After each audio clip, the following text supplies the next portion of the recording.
آپ یقین مانیے میں نے یہ سوال بہت لوگوں سے کیا ہے. میں نے یہ سوال ایئر کنڈیشن کمروں میں بیٹھنے والوں سے کیا ہے, سڑک کے کنارے پھل بیچنے والوں سے کیا ہے, کلکتے کی سڑک پہ رکشہ چلانے والوں سے میں نے سوال کیا ہے. مجموعی طور پہ جو مجھے جواب ملا ہے اس کا ایک اوسط درجہ یہ ہے کہ ہندوستان میں مسلمانوں میں 5 وقتہ نمازی صرف 2% ہے.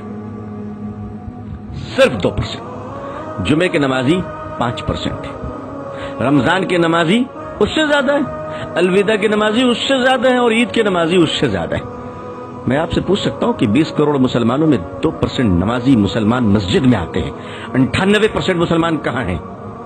سڑک پہ, بازار پہ, کلب میں, جوئے کے اڈوں میں, چائے کی دکانوں میں, ہوٹلوں میں. اللہ کی مدد کس پر آئے گی اور کس طرح آئے گی؟ خدا کی نصرت کہاں گرے گی بتاؤ مجھے. اور یہ 2% نمازی ہندوستان میں کیوں ہیں؟ اس وقت آپ سوچیے, اس وقت جب ہندوستان میں 20 کروڑ مسلمان, 3.5 لاکھ مدرسے, 6 لاکھ مسجدیں, 4 لاکھ سے زیادہ علماء, اور پچھلے کم و بیش 150 سال سے تبلیغی جماعت گلی گلی گھوم رہی ہے. اتنا کرنے کے بعد بھی 2% نمازی. آخر ہم کر کیا رہے ہیں؟ آخر ہم کہاں ہیں؟ اب کب تک ہم شطرنج کی چال کا جواب کشتیوں سے دیتے رہیں گے؟ اگر ہم اپنی چال کو نہ بدلے, اپنے مزاج کو نہ بدلے, دوسروں کو سننے کا مزاج نہیں بنایا, اپنا حساب کرنا نہیں سیکھا, بدتمیزیاں بند نہیں کی, اور شرافت کو اختیار نہ کیا, تو دنیا آج نفرت کر رہی ہے, کل گلی گلی میں پھرائے گی, دوڑائے گی.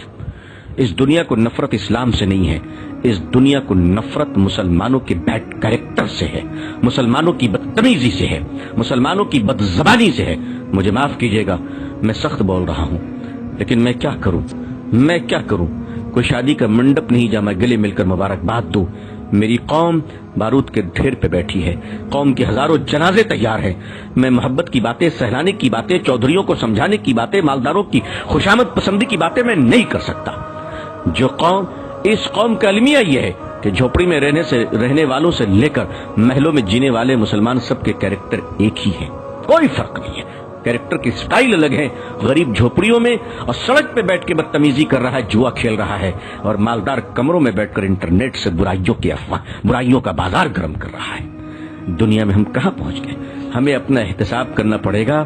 اب اسٹیج کے پہلوان نہیں, اب جلسوں کے پہلوان بن کر رت جگہ نہ کیجیے. اگر کرنا ہے تو مسلک کے دلالوں کی زبانیں کھینچ لیجیے. اب اگر کرنا ہے تو مسلک کے نام پر جیب بھرنے والے مکار دلالوں کو اس قوم سے روکی, اس قوم کو بچا لیجیے. میرے بھائیوں, آج اگر حال یہ ہے تو ہمارے اور آپ کے بچوں کا کیا حال ہوگا؟ ہمارے آنے والی نسلیں کہاں جائیں گی؟ تو میں آپ سے فریاد کرتا ہوں, آنے والی نسلوں کو بچا لیجیے. ہم سے پہلے جو گزرے ہیں, اگر انہوں نے کام کیا ہوتا تو ہمیں یہ دن نہ دیکھنا پڑتا, لیکن انہوں نے کام کیا. انہوں نے یونیورسٹی نہیں بنائی, انہوں نے تاج محل بنایا. اگر وہ یونیورسٹی بنا کے دیے ہوتے, بے شک اللہ جزائے خیر دے ہمارے علماء کو, بزرگوں کو, کہ جنہوں نے مدارس قائم کر دیا. کم از کم آج ہمارے چہرے پہ داڑھی, سر پہ ٹوپی, اور زبان پہ اللہ کا نام تو باقی ہے. بے شک ہم اپنے بزرگوں کے قدردان ہیں, ان کی جوتیوں کو اپنے سر پہ رکھنا اپنی خوش نصیبی سمجھتے ہیں.